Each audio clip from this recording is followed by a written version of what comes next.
Assalamualaikum warahmatullahi wabarakatuh. Bertemu lagi dengan saya Anissa Awalur Rahma dari jurusan Pendidikan Geografi FKIP UNS. Oke, pada video ini saya ingin membahas tentang apa sih yang disebut dengan peta. Tapi tentunya teman-teman di sini udah pada tahu nih, apa yang dimaksud dengan peta. Oke, langsung saja kita ke pembahasannya ya.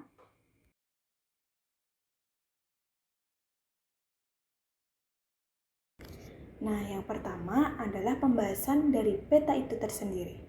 Kalian tahu nggak sih apa itu peta? Nah, peta adalah gambaran permukaan bumi pada bidang datar yang diperkecil menggunakan skala tertentu. Nah, di sini fungsi dan tujuan peta yaitu digunakan untuk menunjukkan suatu lokasi, arah, kondisi geografis, dan informasi. Nah, yang selanjutnya adalah jenis-jenis peta. Peta dibagi menjadi dua jenis, yaitu peta umum dan peta khusus atau peta tematik. Yang pertama adalah peta umum. Nah, peta umum merupakan peta yang memberi gambaran atau ketampakan yang bersifat umum pada suatu daerah. Contohnya, peta yang terletak di dinding dan peta-peta di dalam atlas. Nah, peta umum sendiri itu dibagi menjadi 3 jenis, yaitu yang pertama adalah peta topografi. Peta topografi merupakan peta yang menggambarkan bentuk muka bumi atau relief yang dilengkapi dengan ketampakan unsur-unsur budaya seperti jalan raya, jalan kereta api, dan kota. Yang kedua adalah peta korografi. Peta korografi merupakan peta umum yang berskala sedang, yaitu antara 1:250.000 sampai 1:500.000. Peta korografi berisi ketampakan yang bersifat umum pada daerah yang luas, misalnya peta kecamatan dan peta kabupaten. Yang selanjutnya adalah peta geografi atau peta dunia. Peta geografi atau peta dunia merupakan peta umum yang berskala kecil sehingga ketampakan yang terlihat secara umum atau global. Peta ini menggambarkan hal-hal yang penting saja seperti peta provinsi, peta negara, atau peta dunia. Peta ini memuat antara lain batas-batas administrasi, sungai, jalan kereta api, kota, pelabuhan, gunung, wilayah permukiman, pertanian, hutan, dan lain-lain. Jenis peta yang selanjutnya yaitu peta khusus atau peta tematik. Peta khusus atau peta tematik merupakan peta yang menggambarkan ketampakan khusus pada daerah tertentu. Contoh misalnya adalah peta pariwisata. Pada peta pariwisata pastinya akan membahas mengenai wisata yang terdapat pada wilayah yang dipetakan, seperti titik wisata, jalan menuju wisata, fasilitas yang ada pada daerah wisata, dan lain-lain. Contoh yang kedua, yaitu peta penduduk.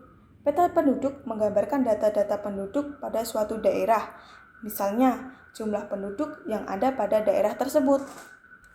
Menurut datanya, peta khusus atau peta tematik dibagi menjadi 2 jenis, yaitu peta statistik distribusi kualitatif dan peta statistik distribusi kuantitatif.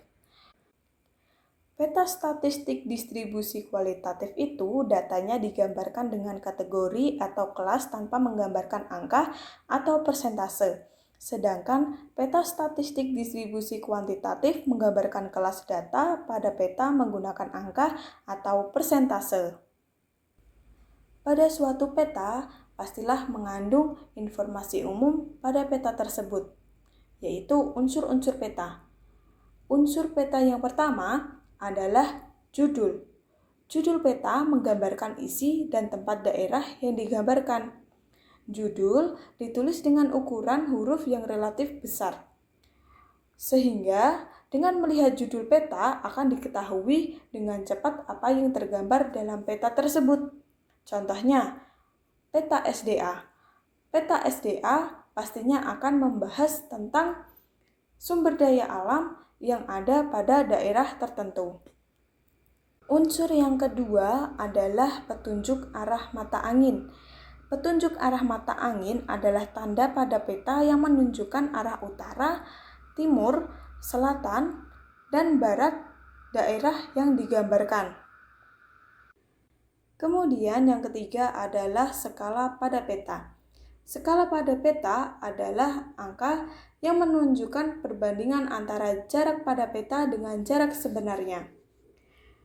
Skala pada dasarnya digolongkan menjadi 4, yaitu kadaster, besar, sedang, dan kecil.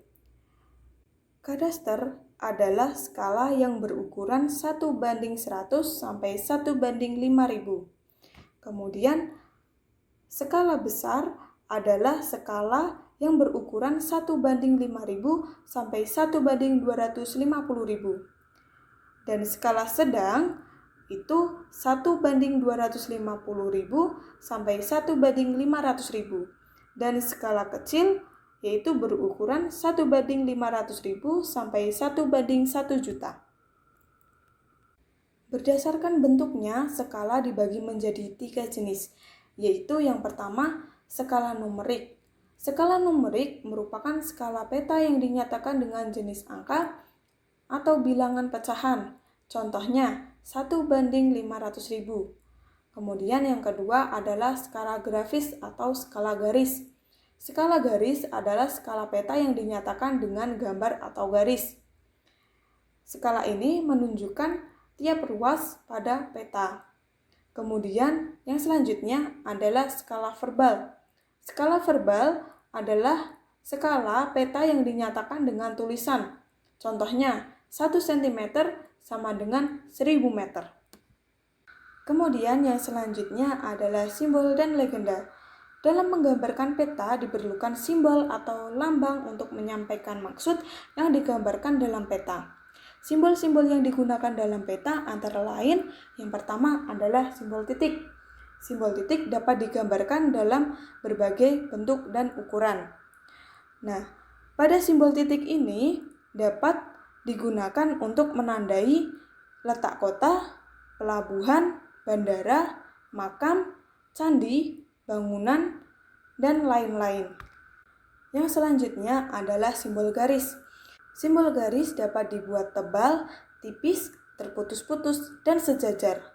Simbol garis dapat digunakan untuk menandai jalan raya, jalan kereta api, sungai, saluran irigasi, pantai, bentangan kabel listrik, pipa saluran, dan lain-lain.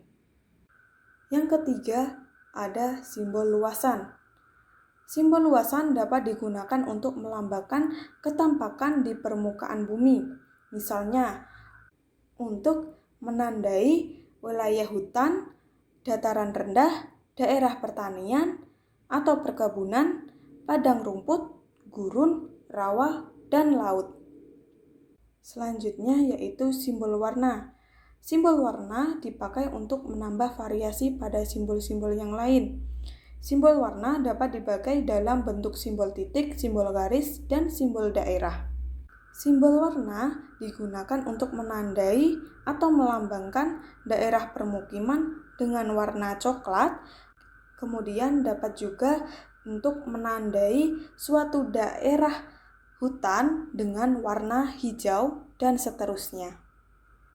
Poin yang kelima adalah garis tepi peta. Garis tepi peta ialah garis yang terletak di bagian tepi pada peta. Garis tersebut berbentuk persegi yang digunakan untuk atau sebagai kolom kotak untuk meletakkan daerah yang dipetakan. Selanjutnya yaitu poin keenam adalah garis astronomi. Garis astronomi merupakan garis yang melintang, vertikal, dan horizontal. Biasanya disebut dengan garis lintang dan garis bujur. Kemudian poin ketujuh adalah inset. Inset merupakan peta kecil yang terdapat pada peta yang menunjukkan daerah yang dipetakan. Misalnya, peta tersebut membahas mengenai daerah Karanganyar, maka pada inset tersebut menunjukkan titik letak daerah Karanganyar. Kemudian adalah poin 8 dan 9, yaitu sumber dan tahun pembuatan. Sumber itu untuk mengetahui dari mana peta itu diperoleh. Kemudian tahun adalah tahun pembuatan dicantumkan guna memberi keterangan kapan peta tersebut dibuat dan diselesaikan. Poin yang ke-10 adalah membuat peta. Pembuat peta dicantumkan agar pembaca mengetahui siapa yang membuat peta tersebut. Kemudian, poin yang terakhir adalah lettering. Lettering merupakan bentuk tulisan yang bermakna seperti judul ditulis dengan huruf tebal, seperti itu. Sekian penjelasan mengenai peta pada hari ini. Semoga ilmu yang disampaikan dapat bermanfaat untuk kalian. Terima kasih sudah menonton video ini sampai habis. Wassalamualaikum warahmatullahi wabarakatuh.